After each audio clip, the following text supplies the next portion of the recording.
Resurrection बा पुनरुत्थान जदि आम देखा यह गोटे काल्पनिक विषय नुहे।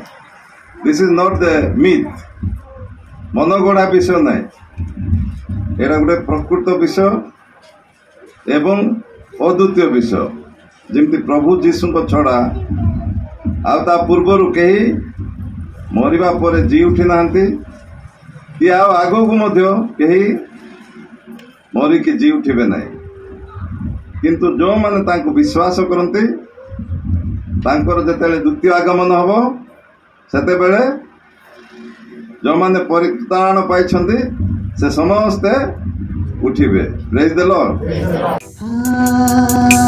Hallelujah hallelujah hallelujah hallelujah hallelujah hallelujah.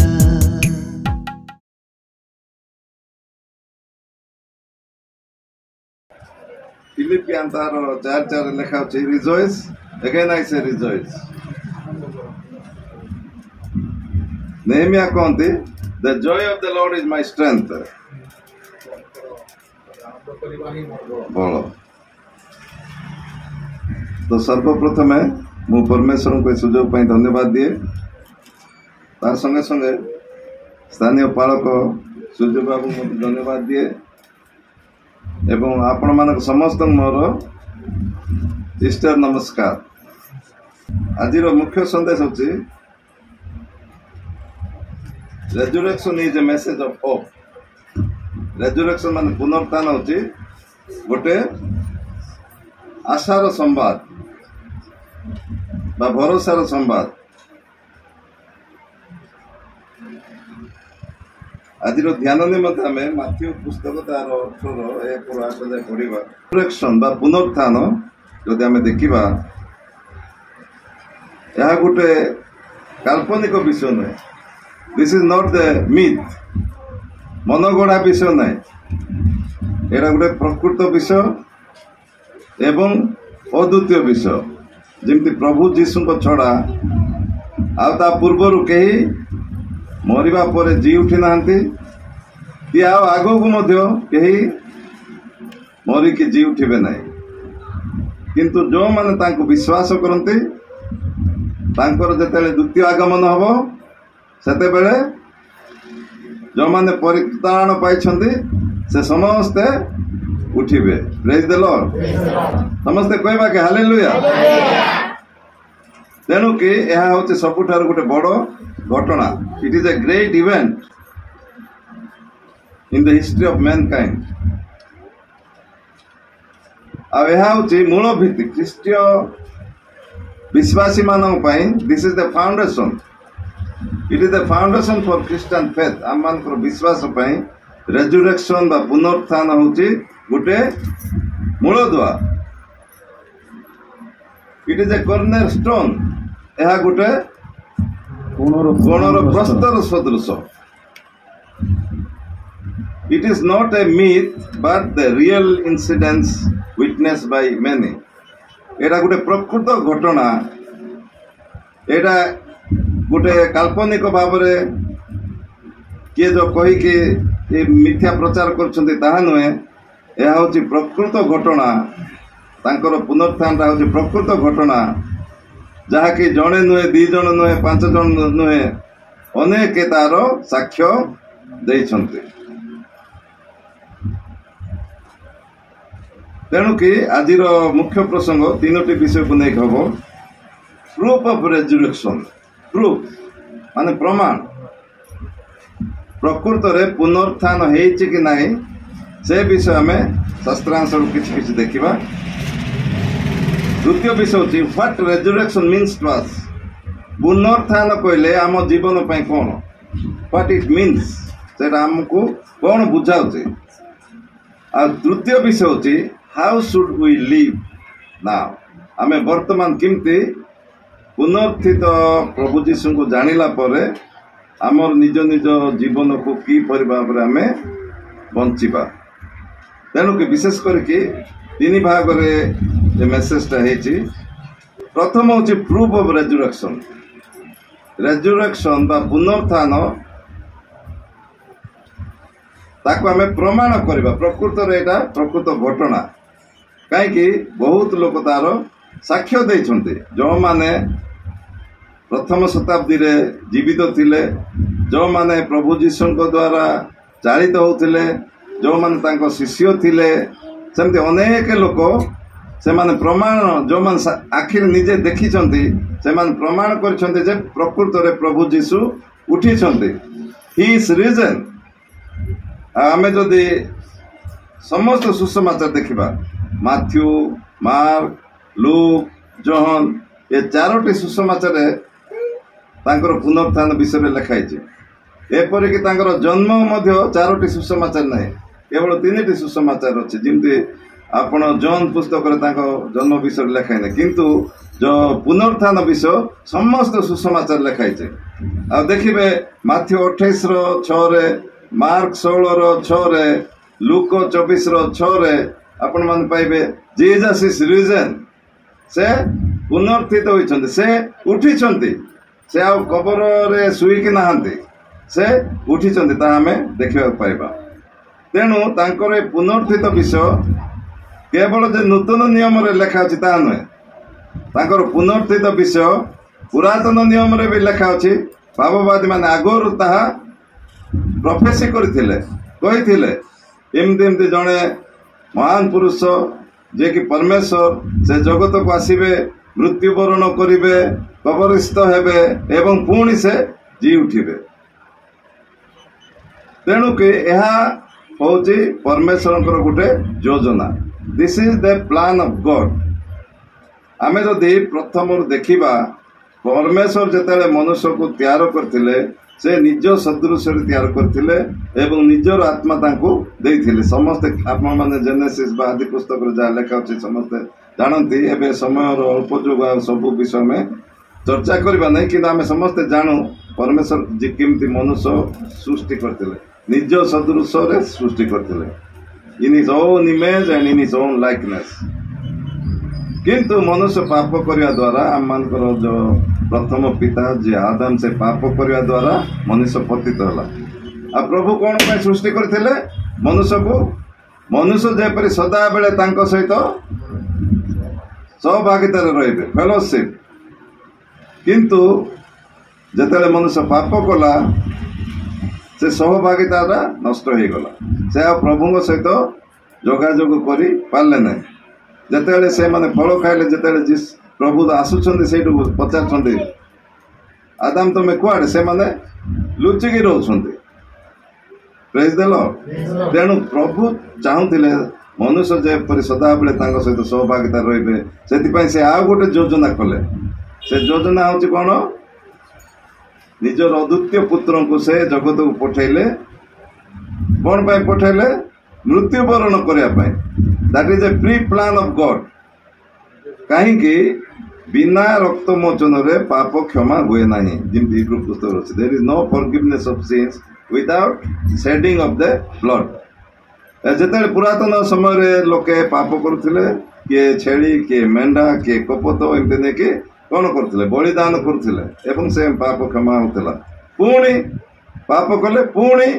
बलिदान करिया पड़ता तेणु बारंबार बलिदान कले ही तांकर पाप से मुक्त होते किंतु वंस फॉर ऑल सबु दिन पास्ट प्रेजेंट एंड फ्यूचर सबु दिन परमेश्वर योजना कले से तांकर एकमात्र पुत्र जिनते जॉन 3:16 रे लिखा अछि जे के तांको विश्वास करे से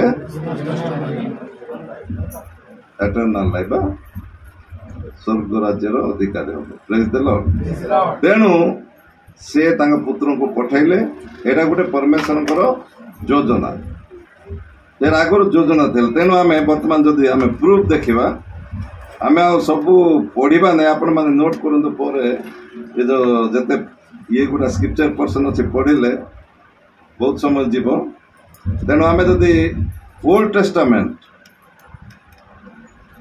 से गीत संहिता माने साम 16:10 रे लिखाई एवं जिसाय पुस्तक 53:11 लिखाई जमती प्रभु जीशु ख्रीस्ट आसबे से जन्मग्रहण करेंगे, सेवा कार्य करेंगे, मृत्युवरण करेंगे, कबरस्थ हेबे, पुणी पुनर्थित हेबे, से विषय आम मान पाई पारिबा। द्वितीय रे यीशु ख्रीष्ट निजे से निजे मध्य ताहा कहिथिले, जिमते आम जहन पुस्तक 2:19 ରୁ 21 जदि पढ़िया, किए जड़े एटा पढ़ी सुनाई देबे। जहन पुस्तक 2:19 ରୁ 21 से आपण मन पाई पारिबे।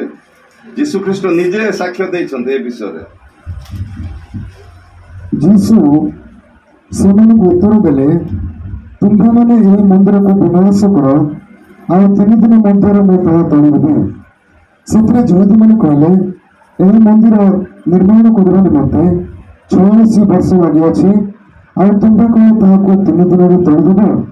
କିନ୍ତୁ ସେ ଆପଣ ଶରୀର ରୂପେ ମନ୍ଦିର ସମ୍ବନ୍ଧରେ କହୁଥିଲେ। ଏଣୁ ସେ ମୃତମାନଙ୍କ ମଧ୍ୟରେ ଉତ୍ଥିତ ହେଲା ଉପରେ ତାହାଙ୍କ ଶିଷ୍ୟମାନେ ସେ ଏହା କହିଥିଲେ ବୋଲି ସ୍ମରଣ କଲେ। ପୁଣି ସେମାନେ ଧର୍ମଶାସ୍ତ୍ର ଓ ଯୀଶୁଙ୍କ କଥିତ ବାକ୍ୟ ବିଶ୍ୱାସ କଲେ। ମାର୍କ 9:31 ଅଛି, ଆପଣ ମାନେ ନୋଟ୍ କରିବେ, ପଢ଼ିବା ନାହିଁ। ସେ ବିଷୟ ଲେଖା ହେଇଛି, ସେ ମୃତ୍ୟୁବରଣ କରିକି ପୁଣି ପୁନର୍ଥିତ ହେବେ କବରସ୍ଥ ହେଲା ପରେ। ତୃତୀୟରେ ଯୋଉ ପଥରରେ ପ୍ରଭୁ ଯୀଶୁଙ୍କୁ କବର ଦିଆଯାଇଥିଲା, ତାହା ଯେତେବେଳେ ମରିୟମ ମାଗଦଲେନା ଆଉ ଅନ୍ୟ ମରିୟମ ସେମାନେ ଯେତେବେଳେ ଯାଇକି ଦେଖିଲେ, ପିତର ମଧ୍ୟ ଯାଇକି ଦେଖିଲା, ସେଇଟା ଶୂନ୍ୟ ଥିଲା। It was empty, the grave was empty, ଯାହାକି ଆପଣ ମାନେ ଜହନ ପୁସ୍ତକ 20:1 ପାଇପାରିବେ। ଜହନ ପୁସ୍ତକ 20:1 ଜଷ୍ଟ ପଢ଼ିଦିଅନ୍ତୁ। ସପ୍ତାହର ପ୍ରଥମ ଦିନ ପ୍ରତ୍ୟୁଷରେ ଅନ୍ଧକାର ଥାଉ ଥାଉ ମଗ୍ଦଲିନୀ ମରିୟମ ସମାଧି ନିକଟକୁ ଆସି ସେଥିରୁ ପଥର ଗୁଞ୍ଚାଇଥିବା ଦେଖିଲେ। ସେଥିରେ ପଥର ମାନେ ପୁରା ପଥର ଗୁଞ୍ଚାଇଥିଲା, ଆଉ ଯୀଶୁ ଖ୍ରୀଷ୍ଟ ଶରୀର ସେ ଭିତରେ ନଥିଲା। ଚତୁର୍ଥରେ ଆମେ ଦେଖିବା ଆଞ୍ଜେଲିକ ଟେଷ୍ଟିମନି। ଆଞ୍ଜେଲିକ ମାନେ ସ୍ୱର୍ଗଦୂତ ମାନେ ମଧ୍ୟ ଏ ବିଷୟରେ ସାକ୍ଷ୍ୟ ଦେଇଛନ୍ତି। ସେଇଟା ଆମେ ଜହନ ପୁସ୍ତକ 20:10-13 ଯଦି ପଢ଼ିବେ ଆପଣ ମାନେ ପାଇପାରିବେ। ସ୍ୱର୍ଗର ଦୂତ ମାନେ ମଧ୍ୟ ସାକ୍ଷ୍ୟ ଦେଇଛନ୍ତି। 10-13 ପଢ଼ି ଦିଅନ୍ତୁ। ଏଇଟା ପୁଣି ଶିଷ୍ୟମାନେ ପୁନର୍ବାର ସେମାନଙ୍କ ଗୃହକୁ ଚାଲିଗଲେ, କିନ୍ତୁ ମରିୟମ ରୋଦନ କରୁ କରୁ ବାହାରେ ସମାଧି ନିକଟରେ ଠିଆ ହୋଇ ରହିଲେ। ପୁଣି ରୋଦନ କରୁ କରୁ ସେ ନଈ ପଡ଼ି ସମାଧି ଭିତରକୁ ଚାହିଁ ଯୀଶୁଙ୍କ ଶରୀର ଯେଉଁ ସ୍ଥାନରୁ ତୋଳାଯାଉଥିଲା, ସେଥିରେ ମୁଣ୍ଡ ପାଖରେ ଜଣେ ଓ ପାଦ ପାଖରେ ଆଉ ଜଣେ, ଏହିପରି 2 ଜଣ ଶୁକ୍ଳବସ୍ତ୍ର ପରିହିତ ଦୂତଙ୍କୁ ବସିଥିବା ଦେଖିଲେ। ସେମାନେ ତାଙ୍କୁ କହିଲେ, ଗୋ ନାରୀ, କାହିଁକି ରୋଦନ କରୁଅଛ? ସେ ସେମାନଙ୍କୁ କହିଲେ, କେଉଁମାନେ ମୋର ପ୍ରଭୁଙ୍କୁ ଘେନି ଯାଇଅଛନ୍ତି, ଆଉ ତାହାଙ୍କୁ କେଉଁ ସ୍ଥାନରେ ରଖିଅଛନ୍ତି ତାହା ମୁଁ ଜାଣେ ନାହିଁ। ତେଣୁ ସ୍ୱର୍ଗଦୂତ ମାନେ ମଧ୍ୟ ସେ ବିଷୟରେ କହିଥିଲେ, ଯୀଶୁ ମରିବେ, କବରସ୍ଥ ହେବେ ଏବଂ ପୁନର୍ଥିତ ହେବେ। ତାହା ଆପଣ ମାନେ ଲୁକ୍ 24:4-6 ଏଇଟା ପଢ଼ନ୍ତୁ ନାହିଁ, ଖାଲି ନୋଟ୍ କରିଥାନ୍ତୁ, ପରେ ଦେଖିବେ। ଲୁକ୍ 24:4-6 ମଧ୍ୟ ସେ ବିଷୟରେ ଲେଖା ଅଛି। ତାପରେ ପଞ୍ଚମରେ ଆଇ ୱିଟନେସେସ୍ ଟେଷ୍ଟିମନି, ଯିଏ ନିଜେ ଦେଖିଥିଲେ। ଯେମିତି ଜହନ ପୁସ୍ତକ ତାର 20:14-17 ଯଦି ଆମେ ପଢ଼ିବା, ଜହନ ପୁସ୍ତକ 20:14-17 ସେ ଏହା କହି ପଛକୁ ବୁଲି ପଡ଼ି ଯୀଶୁଙ୍କୁ ଠିଆ ହୋଇଥିବା ଦେଖିଲେ, କିନ୍ତୁ ସେ ଯେ ଯୀଶୁ ତାହା ଜାଣିଲେ ନାହିଁ। ଯୀଶୁ ତାଙ୍କୁ କହିଲେ, ଗୋ ନାରୀ, କାହିଁକି ରୋଦନ କରୁଅଛ? କାହାର ଅନ୍ୱେଷଣ କରୁଅଛ? ସେ ତାହାଙ୍କୁ ଉଦ୍ୟାନର ମାଳି ବୋଲି ମନେ କରି କହିଲେ, ମହାଶୟ, ଆପଣ ଯଦି ତାହାଙ୍କୁ ଘେନି ଯାଇଅଛନ୍ତି, ତାହେଲେ ତାହାଙ୍କୁ କେଉଁ ସ୍ଥାନରେ ରଖିଅଛନ୍ତି ମୋତେ କୁହନ୍ତୁ, ଆଉ ମୁଁ ତାହାଙ୍କୁ ଘେନିଯିବି। ଯୀଶୁ ତାଙ୍କୁ କହିଲେ, ମରିୟମ। ସେ ବୁଲି ପଡ଼ି ଏଭଳି ଭାଷାରେ ତାଙ୍କୁ କହିଲେ, ରବ୍ବନି, ଅର୍ଥାତ୍ ହେ ଗୁରୁ। ତେଣୁ ମରିୟମ ନିଜେ ଏଇଟା ସାକ୍ଷ୍ୟ ଦେଉଛନ୍ତି। ସେ କବର ସକାଳ ପ୍ରତ୍ୟୁଷରେ ଯାଇଥିଲେ, ଦେଖିଲେ ପୁରା ଏମିତି ଖାଲି ଥିଲା ସେଇଟା। ସେମିତି ତାଙ୍କ ଶିଷ୍ୟମାନଙ୍କୁ ମଧ୍ୟ ସେ ଦେଖା ଦେଇଥିଲେ ପୁନର୍ଥିତ ହେଲା ପରେ। ଜହନ 20:19-20 ଲେଖା ଅଛି, ଆପଣମାନେ ଦେଖିପାରିବେ। 19-20 ସେଦିନ ଅର୍ଥାତ୍ ସପ୍ତାହର ପ୍ରଥମ ଦିନ ସନ୍ଧ୍ୟା ସମୟରେ ଯେତେବେଳେ ଶିଷ୍ୟମାନେ ଯେଉଁ ଗୃହରେ ଥିଲେ, ସେଥିର ଦ୍ୱାର ଗୁଡ଼ିକ ଯହୂଦୀମାନଙ୍କ ଭୟରେ ରୁଦ୍ଧ ଥିଲା। ସେତେବେଳେ ଯୀଶୁ ଆସି ମଧ୍ୟସ୍ଥଳରେ ଠିଆ ହୋଇ ସେମାନଙ୍କୁ କହିଲେ, ତୁମ୍ଭମାନଙ୍କର ଶାନ୍ତି ହେଉ। ପୁଣି ଏହା କହି ସେ ସେମାନଙ୍କୁ ଆପଣା ହସ୍ତ ଓ କକ୍ଷ ଦେଶ ଦେଖାଇଲେ। ସେଥିରେ ଶିଷ୍ୟମାନେ ପ୍ରଭୁଙ୍କୁ ଦେଖି ଆନନ୍ଦିତ ହେଲେ। ଶିଷ୍ୟମାନଙ୍କୁ କେବଳ ଥରେ ଯେ ଦେଖାଇଥିଲେ ତାହା ନୁହେଁ, ସେ ଆଉ ଥରେ ମଧ୍ୟ ଦେଖା ଦେଇଥିଲେ। ଯେମିତିକି ଶିଷ୍ୟମାନେ ଯେଉଁମାନେ ଯୀଶୁଙ୍କ ସହିତ ଦେଖା ସାକ୍ଷାତ ହେଲା ପରେ ଏ କଥା କହିଲେ, କିନ୍ତୁ ଥମାସ ସେତେବେଳେ ନଥିଲା। ଆଉ ଥମାସ ବିଶ୍ୱାସ କଲା ନାହିଁ। ସେ କହିଲା ଯେଉଁ ପର୍ଯ୍ୟନ୍ତ ମୁଁ ତାଙ୍କର ହସ୍ତରେ ଯେଉଁଟା କଣ୍ଟା ମରାଇଥିଲା ସେଇଟା ଜାଗା ଛୁଇଁକି ନ ଦେଖିଛି ତାହେଲେ ମୁଁ ବିଶ୍ୱାସ କରିବି ନାହିଁ। ପୁଣି ଯେତେବେଳେ ଶିଷ୍ୟମାନେ ଗୋଟେ କୋଠରୀରେ ଏମିତି ଗୋଟେ ରୁମ୍ରେ ଥିଲା ବେଳକୁ ପୁଣି ଯୀଶୁଖ୍ରୀଷ୍ଟ ତାଙ୍କ ପାଖକୁ ଆସିଲେ ଏବଂ ସେ ଦେଖାଦେଲେ ଏବଂ ଥମାସକୁ ସେ କହୁଛନ୍ତି, ଥମାସ ତୁ ଦେଖେ। ତାପରେ କହୁଛନ୍ତି ଯିଏ ନ ଦେଖିକି ବିଶ୍ୱାସ କରୁଛନ୍ତି ସେମାନେ ଧନ୍ୟ। ସେପରି ପୁଣି ଥରେ ଯୀଶୁ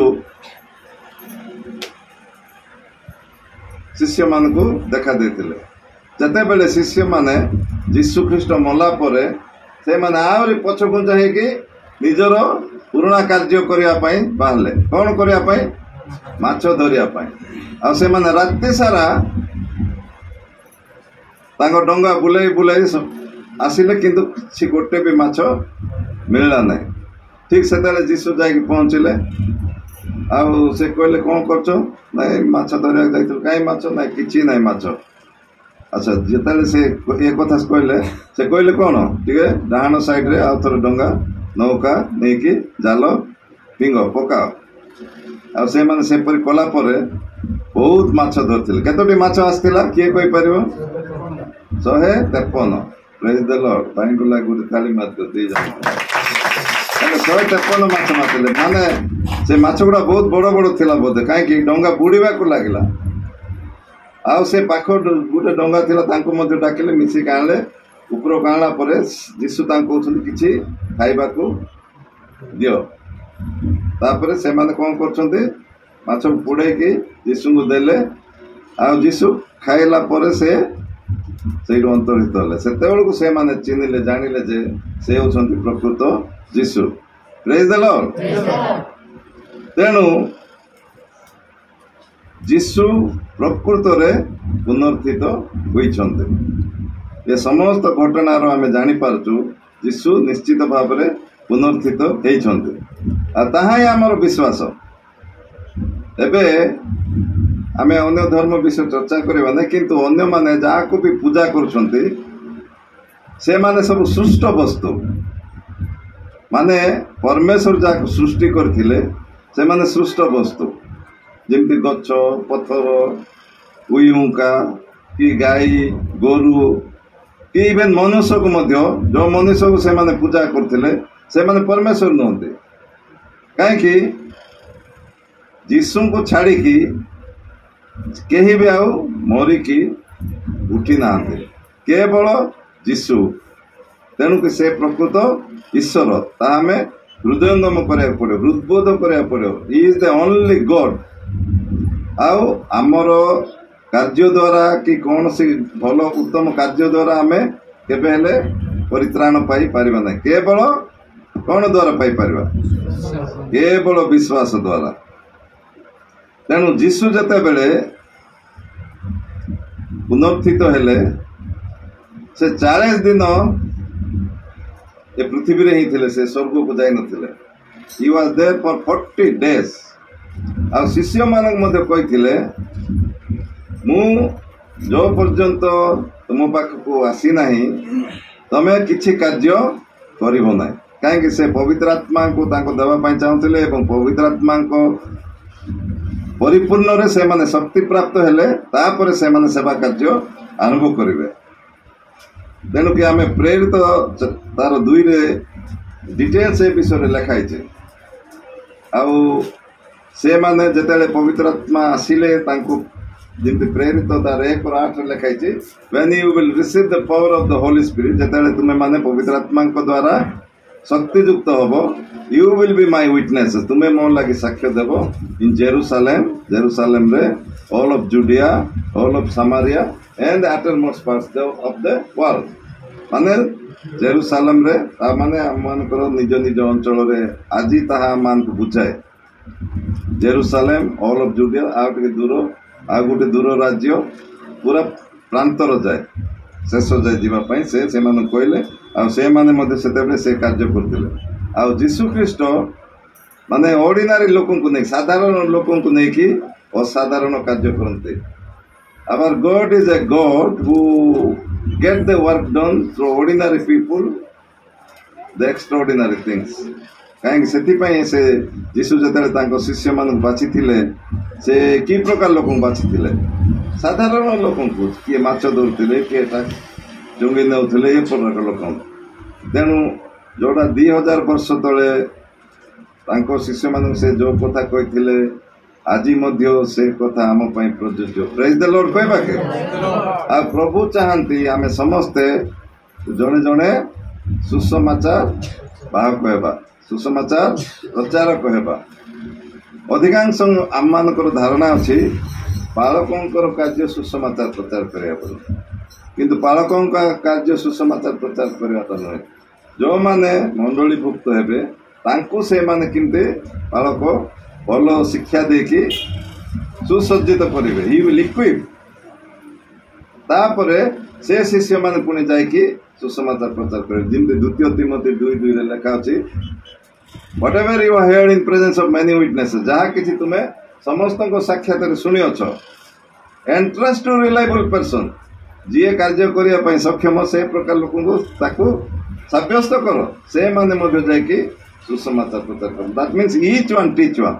ଆମେ ସମସ୍ତେ ଜଣେ ଜଣେ ସୁସମାଚାର ପ୍ରଚାରକ। ଆପଣମାନେ ଗୀତ ଗାଉଛନ୍ତି କି ନାହିଁ? ସେ ସୁସମାଚାରକୁ ନେଇ ଗାଉଛନ୍ତି, ମଣ୍ଡଳୀ ସମସ୍ତେ ଗାଉଛନ୍ତି। ତା ଅର୍ଥ ଜାଣୁଛନ୍ତି ତ? ସମସ୍ତେ ସୁସମାଚାରକୁ ନେଇ ଗାଁକୁ ଯିବା, ତାମାନେ ସବୁ ମଣ୍ଡଳୀରେ ମିଥ୍ୟା ସାକ୍ଷ୍ୟ ଦେଉଛନ୍ତି ଆପଣମାନେ, ନୁହେଁ କି? ଯଦି ଆପଣମାନେ ଯାଇକି ସୁସମାଚାର ପ୍ରଚାର କରୁନାହାନ୍ତି ତାହେଲେ ସେ ଗୀତ ଗାଇବାଟା କ'ଣ, ତାର ଅର୍ଥ କ'ଣ ହେଲା? ସୋ ପ୍ରଭୁ ଚାହାନ୍ତି ଆମେ ସମସ୍ତେ ଯେମିତି ଗୋଟେ ସୁସମାଚାର ପ୍ରଚାରକ ହେବା। ଆମେ ଯଦି ଦେଖିବା ପ୍ରଥମ ଶତାବ୍ଦୀରେ ଯୀଶୁ ଖ୍ରୀଷ୍ଟ କେତେ ବର୍ଷରେ ମରିଥିଲେ? 33.5 ବର୍ଷରେ ମରିଥିଲେ, ନୁହେଁ କି? କିନ୍ତୁ ପାଉଲ ସେ 58 ମାନେ ଶତାବ୍ଦୀରେ ତାଙ୍କର ସେ ଲେଖିଛନ୍ତି ପ୍ରଥମ କରିନ୍ଥିୟରେ, ଯାହା ଆଜି ଆମେ ଫାଷ୍ଟ ପଢୁଥିଲେ 1:8, ସେ ଡିଟେଲ ଲେଖିଛନ୍ତି। ଆଉ ସେ କହୁଛନ୍ତି ଅନେକ କ'ଣ ପ୍ରଭୁଙ୍କୁ ଦର୍ଶନ କରିଛନ୍ତି, 500 ଲୋକ ମଧ୍ୟ ଦେଖିଛନ୍ତି, ଆଉ ପରିଶେଷରେ ମୁଁ ମଧ୍ୟ ଦେଖିଛି, ସେ ନିଜେ ସେଇଟା ସାକ୍ଷ୍ୟ ଦେଉଛନ୍ତି। ତେଣୁକି ଆମେ ଯଦି 3, 4, 5 ଆଉ ଥରେ ଟିକେ ପଢିବା, କାରଣ ଯେଉଁ ଶିକ୍ଷା ଆମେ ପାଇଥିଲି ସେଥିମଧ୍ୟରୁ ଏହି ପ୍ରଧାନ ଶିକ୍ଷା ତୁମମାନଙ୍କୁ ପ୍ରଦାନ କରିଥିଲି, ଯଥା ଯୋଉ ପ୍ରଧାନ ଶିକ୍ଷା କ'ଣ ସେଟା ଟିକେ ଶୁଣନ୍ତୁ। ଯଥା ଖ୍ରୀଷ୍ଟ ଶାସ୍ତ୍ର ଅନୁସାରେ ଆମ୍ଭମାନଙ୍କ ପାପ ନିମନ୍ତେ ମୃତ୍ୟୁଭୋଗ କଲେ, ସମାଧି ପ୍ରାପ୍ତ ହେଲେ, ଶାସ୍ତ୍ର ଅନୁସାରେ ତୃତୀୟ ଦିବସରେ ଉତ୍ଥିତ ହେଲେ, ସେ କେଫାଙ୍କୁ ଆଉ ତାହାପରେ ଦ୍ୱାଦଶଙ୍କୁ ଦର୍ଶନ ଦେଲେ। ଏହା ପରେ ଏକାଥରକେ 500 ଠାରୁ ଅଧିକ ଭାଇମାନଙ୍କୁ ଦର୍ଶନ ଦେଲେ। ସେମାନଙ୍କ ମଧ୍ୟରୁ ଅଧିକାଂଶ ଆଜି ପର୍ଯ୍ୟନ୍ତ ଜୀବିତ ଅଛନ୍ତି, କିନ୍ତୁ କେହି କେହି ମହାନିଦ୍ରା ପ୍ରାପ୍ତ ହୋଇଅଛନ୍ତି। ତତ୍ପରେ ଯେ ଯାକୋବଙ୍କୁ ଆଉ ପରେ ସମସ୍ତ ପୀଡ଼ିତଙ୍କୁ ଦର୍ଶନ ଦେଲେ, ଅବଶେଷରେ ଅକାଳ ଜାତ ପରି ଜଣେ ଯେ ମୁଁ, ସେ ମୋତେ ମଧ୍ୟ ଦର୍ଶନ ଦେଲେ। ତେଣୁ ସେ ପ୍ରଥମରେ ଲେଖୁଛନ୍ତି ଖ୍ରୀଷ୍ଟ କ'ଣ ଅନୁସାରେ? ଶାସ୍ତ୍ର ଅନୁସାରେ। ତାର ଅର୍ଥ ଆଗରୁ ଶାସ୍ତ୍ରରେ ସେଇଟା ଲେଖା ହୋଇଛି, ପୁରାତନ ନିୟମରେ, ନୂତନ ନିୟମରେ ନିଜେ ମଧ୍ୟ ଯୀଶୁ କହିଥିଲେ, ନୁହେଁ କି? ତେଣୁ ଶାସ୍ତ୍ର ଅନୁସାରେ ସେ ମୃତ୍ୟୁ ଭୋଗ କରିବେ। କ'ଣ ପାଇଁ ମୃତ୍ୟୁ ଭୋଗ କରିବେ? ଆମମାନଙ୍କର ପାପ ପାଇଁ, ମୋ ପାପ ପାଇଁ ସେ ମୃତ୍ୟୁ ଭୋଗ କରିବେ, ଆପଣମାନଙ୍କ ପାପ ଲାଗି ମୃତ୍ୟୁ ଭୋଗ କରିବେ। ପୁଣି କ'ଣ ହେବେ?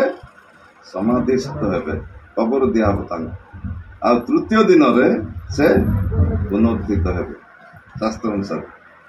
ଆଉ ଏହା ହିଁ ଆମମାନଙ୍କର ସୁସମାଚାର, ଏହା ହିଁ ଗସ୍ପେଲ, ଗୋ ଆଣ୍ଡ ସ୍ପେଲ। ଗସ୍ପେଲ ଯୋଉ ଇଂଲିଶରେ କୁହାଉଛି ଗସ୍ପେଲ, ତାକୁ ଯଦି ଆମେ 2 ଭାଗରେ କରିବା, ଗୋ ଆଣ୍ଡ ସ୍ପେଲ। ସ୍ପେଲ ମାନେ କହିବା, ଯାଅ ଏବଂ କୁହ, ଦ୍ୟାଟ୍ ଇଜ ଗସ୍ପେଲ।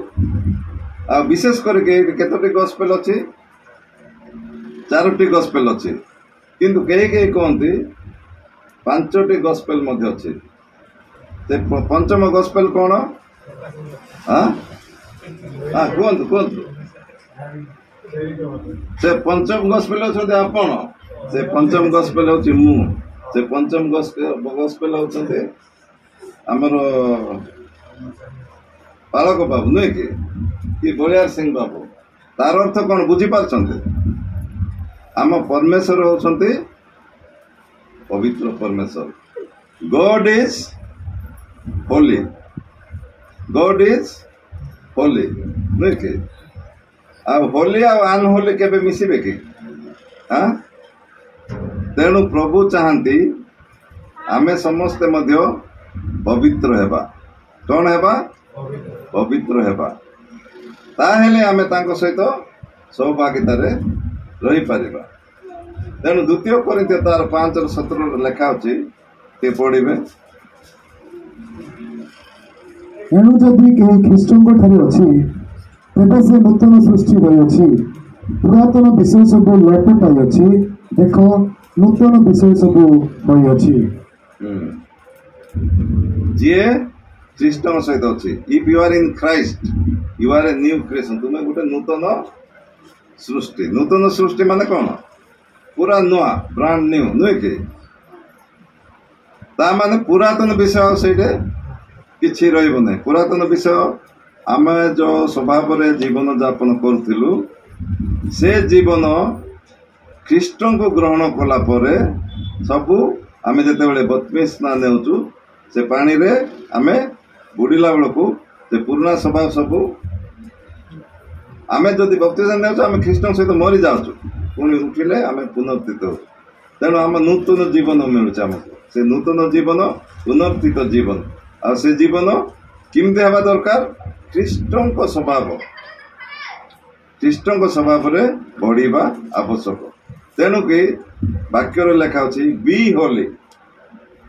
ନିଜେ ପ୍ରଭୁ କହୁଛନ୍ତି be holy because I am holy. ଯେହେତୁ ମୁଁ ହୋଲି ତୁମେ ମଧ୍ୟ ହୋଲି ହୁଅ। ଯେହେତୁ ମୁଁ ପବିତ୍ର ତାହେଲେ ତୁମେ ମଧ୍ୟ ପବିତ୍ର ହୁଅ। ଆମେ ଯଦି ଭଲ ଡ୍ରେସ୍ ପତ୍ର ଇଏ ସିଏ ପିନ୍ଧିଲେ ଅନ୍ୟ ଲୋକମାନେ କ'ଣ ଦେଖନ୍ତି? ବାହ୍ୟ ରୂପ ଦେଖନ୍ତି। ଆମର ଚରିତ୍ର ବିଷୟରେ ବାହ୍ୟ ଲୋକ କେବେ କିଏ ଜାଣିବେ ନାହିଁ, ଜାଣିବେ କି? କିନ୍ତୁ ପରମେଶ୍ୱର କ'ଣ ଦେଖନ୍ତି? ଅନ୍ତଃକରଣ ଦେଖନ୍ତି, ଇନର। ଆଉ ସେ ସମସ୍ତ ବିଷୟ ଜାଣନ୍ତି। ପ୍ରାର୍ଥନା କଲାବେଳେ କହୁଥିଲେ omnipotent, omniscient, omnipresent, eternal and unchanging God. omniscient ମାନେ ସର୍ବଜ୍ଞ। ଆପଣ କ'ଣ ଭାବୁଛନ୍ତି ସେଇଟା ମଧ୍ୟ ସେ ଜାଣନ୍ତି। ତେଣୁ ଆମମାନଙ୍କର ଜୀବନ ଏ ପ୍ରକାର ଜୀବନ ହେବା ଦରକାର ଯେମିତିକି ଗୋଟେ ନୂଆ ଜୀବନ ହେବା ଦରକାର। କାହିଁକି? ଆମେ ପ୍ରଚାର କରିବା ଦ୍ୱାରା ଯେତେ ଆମେ ଯୀଶୁଙ୍କ ବିଷୟରେ ସମାଜରେ ପ୍ରଭାବ ପକାଇବା ନାହିଁ, ଲୋକେ ଆମମାନଙ୍କ ଜୀବନ ଦେଖିକି ବହୁତ ପ୍ରଭାବିତ ହେବେ। ଯଦି ଗୋଟେ ଖ୍ରୀଷ୍ଟ ପରିବାର ଥିବ ଆଉ ସେମାନେ ସବୁଦିନ ଝଗଡ଼ା କରୁଥିବେ, ଆଉ ଅନ୍ୟ ପରିବାର ଯଦି ସାଇଡ଼ରେ ଥିବେ, ସେ କ'ଣ ଆପଣମାନଙ୍କୁ ଶିଖିବେ? ପିଲାମାନେ ଅବାଧ୍ୟ ହେଉଥିବେ, ମନ ଇଚ୍ଛା ଜୀବନଯାପନ କରୁଥିବେ, କୁକର୍ମରେ ଲିପ୍ତ ଥିବେ, ତାହେଲେ ଆମେ ଆଉ କି ଖ୍ରୀଷ୍ଟୀୟ? ତେଣୁକି 5th Gospel ହେଉଛୁ ଆମେ ଯୀଶୁଙ୍କ ସ୍ୱଭାବରେ, ତାଙ୍କର ପ୍ରେମ, ତାଙ୍କର ଦୟା, ତାଙ୍କର ଯେତେ ସବୁ ଅନୁଗ୍ରହ, ସେ ସବୁ ଆମ ପାଖରେ ଲୋକେ ଦେଖିବା ଦରକାର। ତେଣୁ ଯୀଶୁ କହିଛନ୍ତି I am the light of the world, you are also the light of the world. ତୁମେ ମଧ୍ୟ ଜଗତର ଜ୍ୟୋତି। ହେଲେ ସେ ଜ୍ୟୋତି କେମିତି ରିଫ୍ଲେକ୍ଟ ହେବ? ପ୍ରଭୁ ଆମ ଉପରେ ସନ୍ତୁଷ୍ଟ ହେବେ, ପରିଶେଷରେ କହିବେ ସାବାସ୍, ୱେଲ୍ ଡନ୍ ମାଇ ଡିୟର ସନ୍, ୱେଲ୍ ଡନ୍ ମାଇ ଡିୟର ଡଟର। ଯଦି ଏ କଥା ଆପଣମାନେ ଲାଷ୍ଟ ସମୟରେ ପ୍ରଭୁଙ୍କଠାରୁ ଶୁଣିବାକୁ ଚାହୁଁଛନ୍ତି, ତାହେଲେ ଆମେ ବାକ୍ୟ ଅନୁସାରେ ଜୀବନଯାପନ କରିବା। କାହିଁକି? obedient is better than sacrifice. obedient is better than sacrifice. ବାଧ୍ୟତା ବଳିଦାନ ଅପେକ୍ଷା ଶ୍ରେୟସ୍କର। ତେଣୁ ପ୍ରଭୁ ଆମମାନଙ୍କୁ ଆଶୀର୍ବାଦ କରନ୍ତୁ। ବିଶେଷ କରି ଇଷ୍ଟର ସଣ୍ଡେରେ ଆମମାନଙ୍କୁ ଏ ପ୍ରକାର ବୁଦ୍ଧି ଜ୍ଞାନ ଦିଅନ୍ତୁ, ଆମେ ଯେପରି ହୃଦବୋଧ କରିବା कन्भिन्स हेबा जे प्रभु जीशु मो लागि मरिथिले मो लागि से मृत्युवरण कले किंतु मृत्यु तांको डरिकी रखी पाला नहीं से पुणी उठिले एवं पुणी थरे आसिक आमको समस्त को से नहीं जीवे ए विश्वास आम दृढ़ीभूत हेबा ता संगे संगे आम जहाँ हृदबोध करूँ ताहा निज ठारे सीमित न रखिकी अन्य पाखु जाकि कहवा ए अल्प शिक्षा प्रभु आशीर्वाद दियंतु